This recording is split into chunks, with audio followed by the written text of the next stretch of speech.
இன்னைக்கு எபிசோட்கான second promo பார்க்கும்போது உண்மையிலே பிக் பாஸை பாராட்டணும்னு தோணுதுங்க. ஏன்னா இந்த சீசன்ல கண்டென்ட் இல்லை அப்படின்றத புரிஞ்சுக்கிட்டு போன சீசன்ல இருந்த கண்டென்ட்டை கடன் வாங்கி இந்த சீசன்ல கண்டென்ட் பண்றாருல, உண்மையிலே ஒரு பெரிய ஆள் தாங்க. ஆக்சுவலா இன்னைக்கு எபிசோட்கான அந்த முதல் ப்ரோமோ செகண்ட் ப்ரோமோ இது ரெண்டுத்தையும் பார்க்கும்போது ஒரு விஷயம் கிளியரா புரியுது.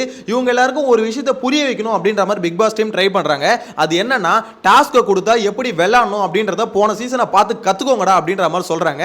டாஸ்க்கை கொடுத்தா நீங்க பாட்டுன்னு எல்லாத்தையும் சொதப்பிடுறீங்க, ஒரு டாஸ்க்கும் உருப்பட விட மாட்டீங்க. சரி போன சீசன் முந்தின சீசன் இது எல்லாத்தையும் பார்த்தாலாவது உங்களுக்கு ஒரு ஐடியா வருமா அப்படின்ற மாதிரி பார்க்க வச்சுட்டு அந்த டாஸ்க்ல இருந்து எது உங்களுக்கு பிடிச்சிருந்தது, அந்த போட்டோல இருந்து எது உங்களுக்கு பிடிச்சிருந்தது, அதுக்கான காரணத்தை சொல்லுங்க அப்படின்ற மாதிரி இப்போ ஒரு கண்டென்ட் பண்றாங்க.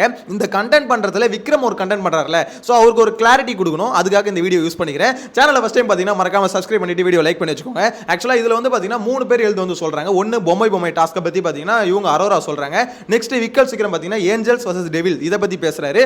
நெக்ஸ்ட் வந்து பாத்தீங்கன்னா இவரு சபரி வந்து பார்த்தீங்கன்னா இந்த சீசனில் நடந்ததில்ல, அதாவது விஜய் பார்வதிக்கும் சபரிக்கும் ஒரு ஃபைட் நடந்ததில்ல, ஸோ அதை பற்றி சபரி பேசும்போது உண்மையிலே சபரி ரியலைஸ் பண்ணி பேசுறாரு அப்படின்றது தெரியுது. ஓகேங்களா? ஸோ அதுக்கு அடுத்து வருவோம். ஸோ இப்போ முதல்ல வந்து பார்த்தீங்கன்னா அரோரா பேசுறாங்க பொம்மை டாஸ்க்கு. அந்த டாஸ்க்கை பொறுத்த வரைக்கும் அங்கே வந்து அன்ஷிதா தான் அங்கே வேற லெவல் பண்ணியிருந்தாங்க. ஏன்னா அந்த டாஸ்கில் மஞ்சரி பொம்மையை நான் கடைசி வரையும் வைக்கவே மாட்டேன், விடிய போனாலும் பரவாயில்லன்னு உட்காந்துட்டு இருந்தாங்க. கடைசியில் எப்படா இவங்க உள்ளே போவாங்க அப்படின்ற மாதிரி யோசிக்கும் போது இல்லை வேற வழி இல்லை அப்படின்னும் போது ஒன்றுக்கு வந்துடும். ஸோ அப்போ வேற வழி இல்லாமல் ஓடுவாங்க. ஸோ இதுதான் பார்த்தீங்கன்னா அவங்களுக்கு வந்து ஒரு எண்டு கார்டு போட்டிருக்கோம். அந்த அளவுக்கு பார்த்தீங்கன்னா பயங்கரமான ஒரு டஃப் கொடுத்துருப்பாங்க. ஸோ அவ்வளோ டஃப் கொடுத்து அந்த டாஸ்க்கை விளையாடி இருப்பாங்க. அதை தான் பார்த்தீங்கன்னா இங்கே வந்து பிக் பாஸ் வந்து புரிய வைக்கணும். இதெல்லாம் பாருங்கடா, ஒருத்தரும் டாஸ்க்கை எவ்வளோ டஃபாக விளையாடி இருக்காங்க, ஆனால் நீங்களும் விளையாடுறீங்களே, அந்த டாஸ்க்கை ஒழுங்காக விளையாடியே தொலை மாட்டீங்களே அப்படின்ற மாதிரி பார்த்தீங்கன்னா கழிவு ஊற்றுறதுக்கு தான், அது புரிய வைக்கிறதுக்கு தான் இது எல்லாத்தையும் பண்ணுறாரு. ஸோ இதில் வந்து அரோரா சொல்லும்போது ஒரு 9 மணி நேரம் ஒருத்தவங்க வந்து இந்த டாஸ்க் விளையாட பெரிய விஷயம் அப்படின்ற மாதிரி அவங்களுக்கு ஒரு பாராட்டு தெரிவிக்கிறாங்க. போன சீசன்லாம் பாராட்ட வேண்டியது இந்த சீசனில் பாராட்ட வைக்கிறாங்க. என்ன பண்ணுறது, பிக் பாஸோட நிலைமை அந்த லெவலில் இருக்குது. எனிவேஸ் இதுக்கப்புறம் பார்த்தீங்கன்னா அந்த இது ஏஞ்சல்ஸ் வந்து டெவில்ஸ் அதை பற்றி பார்த்தீங்கன்னா விக்கல் சீக்கிரம் பேசுறாரு.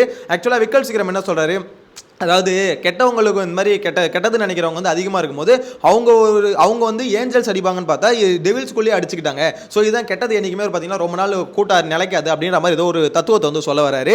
அவருக்கு புரியாத ஒரு விஷயம் என்னன்னா, அங்கே வந்து டெவில்ஸுங்களுக்குள்ள ஏன் அடிச்சுக்கிட்டாங்க அப்படின்னா டெவில்ஸுங்களுக்குள்ள 2 வந்து பார்த்தீங்கன்னா ஏஞ்சல் தான் நடந்துக்கிட்டுங்க. அது ஒன்று ஜாக்லைன், இன்னொன்று சௌந்தர்யா. இவங்க 2 பேர் மட்டும் அந்த டாஸ்க்கை கொடுக்கும்போது நாங்கள் நல்லவங்க, எங்களால் அப்படிலாம் இருக்க முடியாது அப்படின்ற மாதிரி இப்போ விக்கல் சீக்கிரமும் கனி அப்படி பேசிட்டு இருக்காங்க. அதே மாதிரி அப்போ ஜாக்லினும் சௌந்தர்யாவும் அந்த டாஸ்க்ல பண்ணாங்க. நல்லா ஞாபகப்படுத்த யோசிச்சு பார்த்தா உங்களுக்கு ஞாபகம் வரும். அந்த இடத்துல தீபகை, அதாவது தர்ஷிகா, இவங்க எல்லாமே பார்த்தீங்கன்னா டெவிலாவே பண்ணுவாங்க, ரொம்ப எக்ஸ்ட்ரீமுக்கு போய் பண்ணுவாங்க. ஸோ ஆனால் இந்த இடத்துல பார்த்தீங்கன்னா இது ஜாக்லினும் சௌந்தர்யாவும் மட்டும் அதை பண்ணவே மாட்டாங்க. 2 பேருமே என்ன சொல்லுவாங்க, இல்லை நாங்கள் வந்து அந்த அளவுக்கு எக்ஸ்ட்ரீமெல்லாம் போக மாட்டோம், எங்களுக்கு அவ்வளோ கெட்டது பண்ண வரமாட்டுது அப்படின்ற மாதிரி ஒரு வேஷத்தை ஒன்று போட்டிருப்பாங்க பாருங்க. அப்போ ஜாக்லின் அந்த ரிவ்யூ வீடியோ எல்லாம் பயங்கரமாக கழுவி ஊற்றுறதுலாம் இப்போ ஞாபகத்துக்கு வருது. ஸோ அது இந்த ஃபோட்டோவை போட்டு அவனுங்களுக்கு ஞாபகம் வருதோ இல்லையோ நம்மளுக்கு ஞாபகம் வருது. அதாவது அவங்களுக்கு இதுல இருந்து பார்த்து என்ன கத்துக்கிறாங்கன்னு சொல்லும்போது இது விக்ரம் வந்து பாத்தீங்கன்னா ஒரு புதுசா ஒரு எக்ஸ்பிளனேஷன் கொடுக்குறாரு.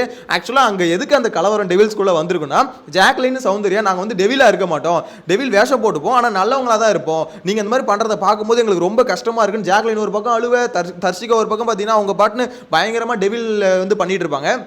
ஸோ இந்த இடத்துல பார்த்தீங்கன்னா இது அப்பாவை பற்றி ஏதோ பேசிட்டாங்கன்னு சொல்லி தர்ஷிகாவும் ஜாக்லினும் பயங்கரமாக அடிச்சுப்பாங்க. என் அப்பாவை பற்றி எப்படி பேசுவோம் அப்படின்ற மாதிரி, ஒன்று எனக்கும் தான் அப்பா இல்லை உனக்கும் தான் அப்பா இல்லை அப்படின்ற மாதிரி பயங்கரமாக 2 பேர் அடிச்சுப்பாங்க. எனக்கு இந்த மெமரிஸ்லாம் இப்போ திருப்பி ஞாபகம் வருது. எனிவேஸ் அந்த சம்பவத்தை பொறுத்த வரைக்கும் அங்கே சண்டை டெவில்ஸுக்குள்ளே சண்டை வந்தது காரணம் இந்த விக்கல் சீக்கிர மாதிரி ஒருத்தன் வந்து பார்த்தீங்கன்னா எந்த ஒரு டாஸ்க் கொடுத்தாலும் நான் நல்லவனாக தான் இருப்பேன், நல்லவனாக தான் நடிப்பேன்னு ஒன்று பண்ணுறாள், உன்ன மாதிரி ஆளுங்களால் தானே அது கெட்டு போச்சு அப்படின்ற மாதிரி சொல்ல தோணுது. ஏன்னா இவர் என்ன சொல்கிறாரு, டெவில்ஸுங்களாலே அங்கே ஒத்துமா இருக்க முடியல அப்படின்ற மாதிரி சொல்கிறாரு. டெவில்ஸுங்களால ஒத்துமையா இருந்து முடிச்சிருக்கோம், டெவில்ஸுங்களுக்குள்ள 2 ஏஞ்சல்ஸ் வேஷம் போடுறதுனால அங்க ஒத்துமையா இருக்க முடியல அப்படின்ற மாதிரி இங்க அந்த பாயிண்ட் வந்து ரெஜிஸ்டர் பண்ண ட்ரை பண்ணிக்கிறேன். நெக்ஸ்ட் வந்து பாத்தீங்கன்னா சபரி என்ன சொல்றாரு, பார்வதி கூட இந்த டாஸ்க் நடக்கும்போது ஒரு டாஸ்க் எப்படி வேணா விளையாடுறதுல டாஸ்க் எப்படி வெல்லணும் அப்படின்றது தான் ஜெயிக்கிறது முக்கியம் இல்லை, அது எப்படி விளையாடுறது தான் முக்கியம் அப்படின்ற மாதிரி தன் தவறை உணர்ந்து இப்போ கொஞ்சம் பேசிக்கிறார் அப்படின்றத புரிஞ்சுக்க முடியுது. ஆனா இதெல்லாம் ஒரு பக்கம் இருக்கு சொல்ல, எனக்கு பிக் பாஸ் டீம் நினைச்சா உண்மையிலே ஒரு பக்கம் பாராட்டணும் அப்படின்றதான் எனக்கு தோணுது. ஏன்னா போன சீசனில் இந்த டாஸ்க் எல்லாமே நடந்து முடிஞ்சிருச்சு, அதுக்கு முந்தின சீசன் டாஸ்க் எல்லாம் நடந்து முடிஞ்சிச்சு.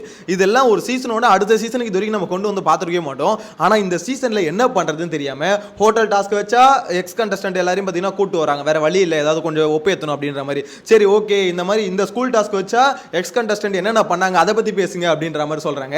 எனக்கு இதெல்லாம் பார்க்கும்போது பிக் பாஸ் இதுக்கு நீங்கள் என்ன தடவை பண்ணிடலாம், பேசாமல் இந்த சீசன் 9 க்ளோஸ் பண்ணிட்டு சீசன் 8 வந்து பார்த்தீங்கன்னா ரீடெலிகாஸ்ட் பண்ணலாம். அதை நீங்கள் பண்ணால் கூட எனக்கு தெரிஞ்சு மக்கள் பார்ப்பாங்க அப்படின்ற மாதிரி தான் தோணுது. ஏன்னா அந்த அளவுக்கு தான் இவனுங்க பண்றது இருக்குது. உண்மையிலே பிக் பாஸ் டீம் வந்து ரொம்ப விரக்தியில் இருக்காங்க. என்ன பண்றதுனே உங்களுக்கு தெரியல. அது மட்டும் என்னால கிளியரா புரிஞ்சிக்க முடியுது. ஏன்னா ஒரு லெவலுக்கு வந்து பாத்தீங்கன்னா நம்ம எப்படி சொல்றது, ஒரு லெவலுக்கு வந்து ட்ரை பண்ணலாம். இவனுங்க கிட்ட எக்ஸ்ட்ரீமா எல்லாமே ட்ரை பண்ணி பார்த்து திட்டியும் பார்த்துட்டாங்க, எல்லாத்தையும் பண்ணி பார்த்துட்டாங்க. இதுக்கப்புறமே இவனுங்களுக்கு வரல அப்படின்றதுனால ஏதாவது ஒரு கண்டென்ட் பண்ணும். அவனுங்க கண்டென்ட் பண்ண மாட்டானுங்க. கண்டென்ட் பண்ற மீன்ஸ் ஏதாவது கிரிஞ்சி தான் பண்ணிட்டு இருக்கானுங்க, இல்ல எப்படி சொல்றது வன்மத்தை தான் கொட்டிட்டு இருக்கானுங்க தவிர ஒரு கண்டென்ட்டா ஒன்று கிரியேட் ஆகும். ஒரு டாஸ்க்ல ஒரு கண்டென்ட் கிரியேட் ஆக மாட்டேது. ஆக்சுவலா ரெண்டுத்துக்கும் டிஃபரெண்ட் இருக்குங்க. ஒரு டாஸ்க்ல அவங்க எப்படி விளையாடுறாங்க அப்படின்றத பொறுத்து ஒரு கண்டென்ட் கிரியேட் ஆகும். இல்ல டாஸ்கே விளையாடாம ஒன்று பண்றாங்களே அது ஒரு கண்டென்ட் கிரியேட் ஆகும். ஸோ இங்க வந்து பாத்தீங்கன்னா டாஸ்க் விளையாடாம ஒன்று பண்ணிட்டு இருக்காங்க. டாஸ்க்ல எப்படி விளையாடணும் அப்படின்றத இங்க பண்ணவே மாட்டாங்க. அப்படின்றத இவங்களுக்கு புரிஞ்சிக்க மாட்டாங்க. ஆக்சுவலா பிக் பாஸ் என்ன சொல்ற, உங்க கேரக்டர்ல இருங்க, அவங்கவுங்க கேரக்டர்ல அவங்கவுங்க இருங்கன்னு சொல்றதுக்கு என்னன்னா, உங்க கேரக்டர்ல நீ என்ன வேணா பண்ணு, எக்ஸ்ட்ரீமுக்கு பண்ணு, ஆனா உங்க கேரக்டர் பத்தி விஜய் சேதுபதி தான் கேள்வியே கேட்க மாட்டாரு. அப்புறம் ஏன்டா பயப்படுறீங்கன்னு அவர் சொல்றாரு. ஏன்னா கமல் சாரை பொறுத்த வரைக்கும் அப்படின்னா, கமல் அவர் ஹோஸ்ட் பண்ணும்போது இந்த டாஸ்க்குள்ள ஏதாவது பிரச்சனை நடந்தாலும் இந்த டாஸ்க் நீங்க இப்படி விளையாடுங்க அப்படி விளையாடுங்க அப்படின்ற மாதிரி கேள்வி கேட்பார். கரெக்டா? ஆனா விஜய் சேதுபதி அப்படிப்பட்ட கேள்வியே கேட்க மாட்டாரு. அவரை பொறுத்த வரைக்கும் டாஸ்க்குள்ள நீ என்ன வேணா பண்ணிக்கோ, அந்த கேரக்டர்ல இருந்து ஒருத்த மூஞ்சில காரி தூண் துப்பிட்டா கூட சார் அந்த கேரக்டர் வந்து நான் அப்படிதான் சார் டிசைன் பண்ணேன், ஒருத்த எவன் வந்தாலும் காரி துப்பணுன்ற கேரக்டர் சார் இருந்து அப்படின்றதுனால துப்பிட்டேன் சார்.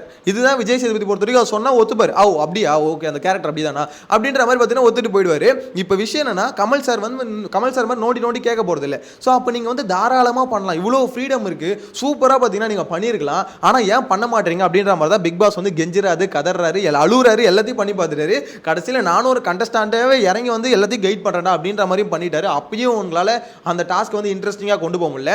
ஆக்சுவலி இங்க புரிஞ்சிக்காத விஷயம் என்ன தெரியுமா, இங்க வந்து வார்டன், இப்போ வந்து வார்டன் அசிஸ்டன்ட் வார்டன் இவங்களுக்குலாம் ப்ரெஷர் அதிகமாக கொடுக்குறாங்களே, இவங்க என்ன பண்ணணும்னா ஸ்டூடெண்ட்ஸ் மேல ப்ரெஷர் போடணும். ஏன்னா இவங்களுக்கு கொடுக்கப்பட்ட ரோல் வந்து இவங்க ஓகே நம்மளை வந்து ஒரேடியே புள்ளி பண்றாங்க, இப்போ நம்ம திருப்பி அவங்களை வந்து பார்த்தீங்கன்னா ட்ரிகர் பண்ணணும், வெறுப்பேற்றணும். அதுதான் இவங்களுக்கு கொடுக்கப்பட்ட டாஸ்க். அந்த டாஸ்க்கை எப்படி விளையாடுறாங்க, அதில் வார்த்தையை விடாம அதில் மார்க் பண்ணாம நீங்க எப்படி வேணா விளையாடிக்கலாம், டாஸ்க்கை இன்ட்ரெஸ்டிங்கா கொண்டு போறதுக்கு என்ன வேணா பண்ணலாம். இதுதான் பிக் பாஸோட கான்செப்ட். இந்த கான்செப்டை புரிஞ்சிக்காம ஒரு விஷயம் பண்ணிட்டு இருக்காங்களோ அப்படின்ற மாதிரி தோணுது. முக்கால்வாசி பேர் நல்லவனா நடிச்சிட்டு இருக்காங்க. அதுலயும் குறிப்பா அந்த விக்கல் விக்ரம், கனி இவங்கலாம் இருக்காங்களே, பயங்கரமா ஒரு வேஷம் ஒன்று போட்டு சுத்திட்டு இருக்காங்க. இவங்கள மாதிரி ஆளுங்களால என்ன ஆகுது, சீசனே காலி ஆகுது. என்னன்னா எது பண்ணாலும் அதுல வந்து பாத்தீங்கன்னா நான் வந்து நல்லவன், நான் வந்து கரெக்டா தான் பண்ணுவேன் அப்படின்ற ஒரு ப்ரொஜெக்ஷன் வந்து செட் பண்ண ட்ரை பண்றாங்க. இதனாலே வீட்டுக்குள்ள இருக்க மற்றவங்களுக்கு கண்டென்ட் பண்ணணும்னு நினைக்கிற மற்றவங்களுக்கும் ஐயோ அப்ப நம்மளாம் கெட்டவங்களா, நம்மள வந்து கெட்டவங்களா அவங்க போர்ட்ரே பண்றாங்க. ஏன்னா விக்கல்ஸ் வந்து பாத்தீங்கன்னா அந்த மாதிரி போர்ட்ரே பண்ணிக்கிட்டே இருக்கான். பிக் பாஸ் வந்து பாத்தீங்கன்னா சில பேர் வந்து எப்படி சொல்றது, கொஞ்சம் செல்லமா கூப்பிடுறாருல பிக் பாஸ், உங்களையே மதிக்க மாட்டாங்க, அவங்களெல்லாம் எதுக்கு நீங்க செல்லமா கூப்பிடுறீங்க, உனக்கு ஏன்டா அவளை வைத்தறிச்சல், உன் வேலை என்னது, உனக்கு கொடுக்கப்பட்ட டாஸ்க்கை விளையாடணும், கரெக்டாக பண்ணணும், அதை விட்டுட்டு மற்றவங்களை அவர் எப்படி கூப்பிடணும் அப்படின்றது வரைக்கும் இவனுங்க சொல்றானுங்க. அந்த அளவுக்கு பார்த்தீங்கன்னா வைத்தறிச்சல்ல வெந்து சாவுறானுங்க அப்படின்ற மாதிரி தான் சொல்ல தோணுது. என்ன பொறுத்த வரைக்கும் இந்த சீசன் எவ்வளோ ட்ரை பண்றாங்க, இந்த சீசன் ஒப்பேற்றதுக்கு எவ்வளோ ட்ரை பண்றாங்க, ஆனால் கடைசியில் எல்லா ட்ரையும் ஃபெயிலியர் தான் முடியுது. இந்த வாரம் இருக்குல்ல, இந்த வாரம் ஒரு டிசாஸ்டர். இந்த வாரத்தை வந்து அவங்களால எதை வச்சும் மேட்ச் பண்ண முடியாதுல, எதை வச்சும் மேட்ச் பண்ண முடியல. என்னென்னமோ ட்ரை பண்ணி பார்த்தாங்க, கடைசியில் எதுலையும் மேட்ச் பண்ண முடியல. இன்ட்ரெஸ்டிங்காக ஒரு எபிசோட கூட கொண்டு போக முடியல. டியூஸ்டே டாஸ்க் ஆரம்பிச்சது இன்னி வரைக்கும் சரி ஒரு எபிசோட் கூட இன்ட்ரெஸ்டிங்கா இல்ல. ஏதோ ஒன்று கடமைக்கு ஏதோ ஒன்று பார்க்கணும் அப்படின்ற மாதிரி தான் மோஸ்ட்லி பார்க்குறாங்க. நிறைய பேர் பார்க்கவே மாட்டாங்க, இந்த ப்ரோமோ மட்டும் பார்த்துட்டு போறாங்க. இப்போ வர வர என்ன ஆகுது, ப்ரோமோவும் மொக்கையா இருக்கிறதுனால டேய் ப்ரோமோ மட்டும் தான்டா பார்க்குறேன், அந்த ப்ரோமோவே என்ன பார்க்க விடாம பண்றீங்களா விஜய் டிவி, ஏன்டா இப்படி பண்றீங்க, கொடுமை பண்றீங்கடா அப்படின்ற மாதிரி அதுக்கும் வந்து பார்த்தீங்கன்னா ப்ரோமோ கமெண்ட்ஸ்ல கழுவி ஊத்திட்டு போறானுங்க. ஏன்னா அந்த அளவுக்கு தான் இவங்க இந்த வாரம் ஃபுல்லாக கண்டென்ட் பண்ணாங்க. எனக்கு இதெல்லாம் தாண்டி வீக்கெண்டில் நம்ம தலைவர் வருவார்ல, அவர் எப்படி வந்து கண்டென்ட் பண்ண போறாருன்னு தான் நான் யோசிச்சுட்டு இருக்கேன். வெயிட் பண்ணி பார்க்கலாம் எந்த சம்பவத்தை எடுத்து பேச போறாரு. இல்லை அவர் வந்து பார்த்தீங்கன்னா அவர் ஒரு டாஸ்க் கொடுக்குறன்ற பேர்ல ஒரு உருட்டு போறாரா, 2 நாள் பார்த்தீங்கன்னா எல்லாம் தூங்க வச்சுட்டு போறாரா அப்படின்றத வெயிட் பண்ணி பார்க்கணும். உங்களோட கருத்தை மறக்காம கமெண்ட்ல மென்ஷன் பண்ணுங்க. நெக்ஸ்ட் வீடியோல மீட் பண்ணலாம். Bye by.